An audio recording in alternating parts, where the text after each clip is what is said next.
देखिए, naval academy Pakistan के कराची में फील्ड मार्शल मुनीर साहब ने जो स्टेटमेंट बनाई है, वो एक बड़ी पॉलिटिकल, जिसको कहते हैं ना कि एसओपी स्टेटमेंट है, जिसको स्टैंडर्ड ऑपरेटिंग प्रोसीजर के हर एक पॉलिटिशियन को कहना पड़ेगा कि भारत हमारे पे हावी होने की कोशिश कर रहा है, हमने उसको हम ठीक कर लेंगे इत्यादि इत्यादि जो है ये उसमें कोई दो राय नहीं है कि उनको ये स्टेटमेंट बनानी थी।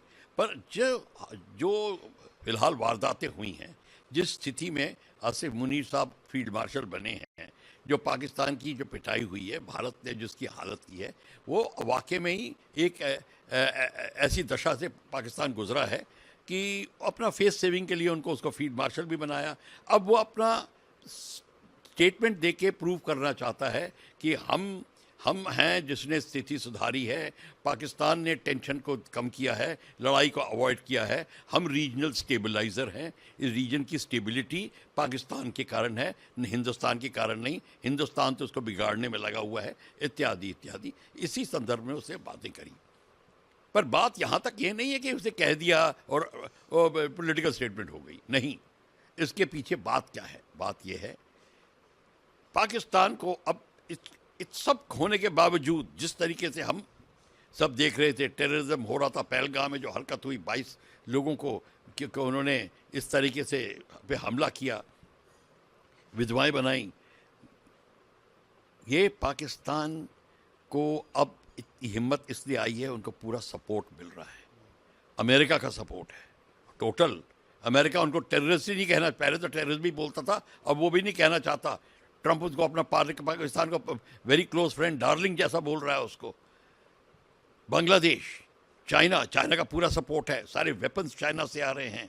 यहाँ तक कि चाइना बाध्य कर रहा था पाकिस्तान को कहने के लिए और कि वो हमने जो मिसाइल मारी थी उससे इंडिया का जहाज़ गिरा है कि नहीं। इसका मतलब ये है कि चाइना पाकिस्तान का इस्तेमाल करना चाहता है अपने फ़ायदे के लिए, अपने वेपन्स बेचने के लिए, अपने मिसाइल बेचने के लिए, वो दूसरी बात है। पर पाकिस्तान को टोटल फ़ायदा तो उसका हो रहा है, चाइना का सपोर्ट का, बांग्लादेश का, दोनों मिलके हमारे खिलाफ फ्रंट बना रहे हैं। तो एक फ्रंट वहाँ पे बन रहा है, पाकिस्तान का फ्रंट बन रहा है, बांग्लादेश के साथ फ्रंट है, इंटरनल टेररिस्ट ऑर्गेनाइजेशन है जिसको पाकिस्तान सपोर्ट कर रहा है। अभी बातें ही चल रही थी, अभी उधमपुर में वो हादसा ख़त्म हुआ है। मतलब कहने के बाद भी पाकिस्तान की तरफ से ये सिस्टम जारी है। इसका मतलब क्या है? इसका मतलब सिर्फ ये नहीं है कि हमने ये पॉलिटिकल सिनारियो देख के चुप हो जाए बैठ जाएंगे।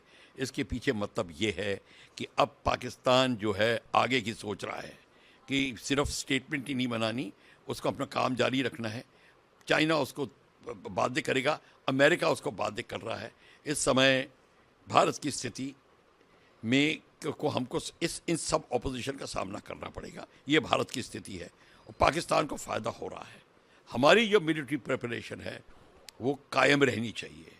हमको अब आने वाले दिनों में कुछ ऐसा होने वाला है, ये सोच के रखना पड़ेगा, जो बहुत भारी पड़ सकता है हम अगर हमसे चूक हो जाए। हमारी इंटेलिजेंस टोटली रेडी रहनी चाहिए। चाइना की एक्टिविटी क्या है, नेपाल बॉर्डर से लेके बांग्लादेश के साथ, सिलीगुड़ी के साथ, ये और बे ऑफ बंगाल में क्या हो रहा है। अमेरिका भी बे ऑफ बंगाल में आ रहा है, वहाँ मिलिट्री एक्सरसाइज होगी बांग्लादेश के साथ में। ये इस सब चीज़ों को मद्देनज़र रखते हुए भारत को अपनी स्थिति पे थोड़ा गौर करना पड़ेगा। जो मिलिट्री प्रिपेरेडनेस है उसको और इंक्रीज़ करना पड़ेगा, और हमारे को इंटेलिजेंस जो है अब उसमें हमें चौकन्ना होना होगा। और जो हमने अभियान चलाए हुए हैं सिंदूर के, उस अभियान को पूरा उसके ऑब्जेक्टिव बिल्कुल क्लियर रखने पड़ेंगे। टेररिज्म के ऊपर जो हम काम कर रहे हैं उस पर कोई ढील नहीं आनी चाहिए, और हमको अब पीओके को क्या कैसे लेना है उसके बारे में हमें सोचना है, पर उसके पर कोई स्टेटमेंट नहीं बनानी चाहिए। अब जो करना है हम मन में रख के करेंगे। एक बार हमने बता दिया, घड़ी घड़ी बोलने की उसकी कोई ज़रूरत नहीं होनी चाहिए। और अब हमको ये देखना है कि किस तरीके से हम इस पाकिस्तान के ये जो बना हुआ मूड है, अब अपनी डिप्लोमेसी से इसको देखना होगा। ईरान में क्या प्रॉब्लम है, क्या ईरान का रवैया हमारी तरफ क्या है, बांग्लादेश के साथ में क्या है, अभी बातें चल रही हैं बांग्लादेश के साथ में भी। बांग्लादेश में अभी हंगामा होने वाला है, वो आई थिंक वो स्टार्ट भी हो गया होगा स्टूडेंट का। वो सारा कुछ होने, उसको सब को मद्देनज़र रखते हुए हमारी तैयारी पूरी होनी है। पैरामिलिट्री फोर्सेस जो बॉर्डर्स पे हैं उन्हें चौकन्ना होना है, आर्मी को रेडी होना है, और जो हमारे को पूर्तियाँ करनी हैं चीज़ें आर्मी की और एयरफोर्स की, खासकर एयरफोर्स की कमियों को, उसको हमको वॉर फुटिंग पे पूरा करना पड़ेगा। उसमें बिल्कुल चूक नहीं होनी चाहिए।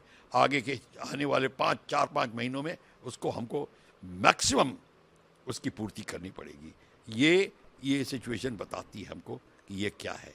ये सिर्फ एक नेवल एकेडमी में स्टेटमेंट नहीं थी, इस स्टेटमेंट के पीछे एक बहुत बड़ा जो सीन छुपा हुआ है, जो अभी उसका पर्दाफाश तब होगा जब कोई एक्शन स्टार्ट होगा। इससे पहले वो हो, हमारी रेडीनेस पूरी होनी चाहिए।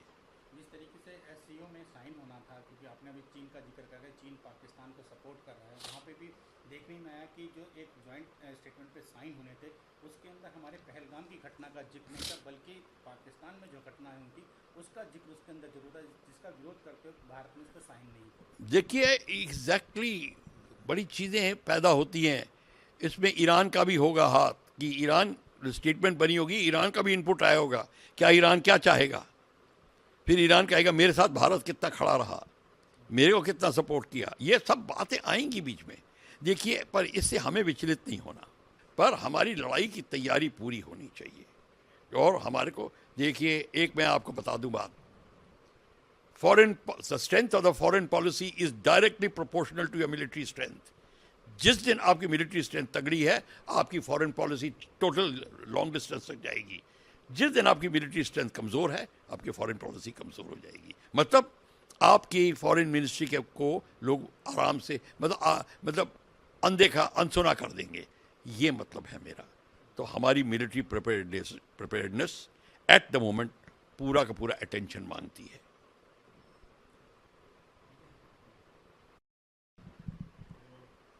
सर, भारत ने जो एसओसी में जॉइंट स्टेटमेंट पे साइन होने थे, जिसके अंदर पहलगाम की घटना का जिक्र उसमें नहीं किया गया था, भारत ने इसलिए उस पर विरोध किया और साइन नहीं किया, इसके मायने क्या निकाले जाएं? देखिए, इसके मायने सिंपल सी चीज़ है। पहले तो ये दर्शाता है कि भारत की स्थिति वो नहीं है जो पहले थी। भारत अब उस स्टेटस पे पहुंच गया है कि किसी के डिक्टेशन के ऊपर नहीं जाता। वो जो सोचता है करेक्ट वो करता है, और हिम्मत रखता है ऑन द स्पॉट मना करने की। G20 में आपके प्राइम मिनिस्टर ने क्या कहा अमेरिका के जो बाइडन को, कि मैं रशिया के खिलाफ सैंक्शन नहीं लगाऊंगा, हिंदुस्तान में नहीं लगेंगे। यहाँ तक कि वो सुनने में आया है कि बाइडन हिल गए थे और उठ के जाने लगे थे। ये स्थिति है। सिमिलरली राजनाथ सिंह जी ने टोटल जब स्टेटमेंट देखा कि पहलगांव का मेंशन ही नहीं है। उसने कहा हर जगह बलूचिस्तान का मेंशन है, पख्तूनिस्तान, सिंध, सबकी बात कर रहे हो, सबके रो रहे हो। जो मेन चीज़ जो है जिसके कारण सारा का सारा हंगामा हुआ है पहलगांव, उसमें टेररिज्म का एक्ट का क्यों नहीं मेंशन है? साइन नहीं किया उन्होंने। इसका मतलब ये है अब उनको पता चल गया है कि भारत का स्टैंडिंग क्या है।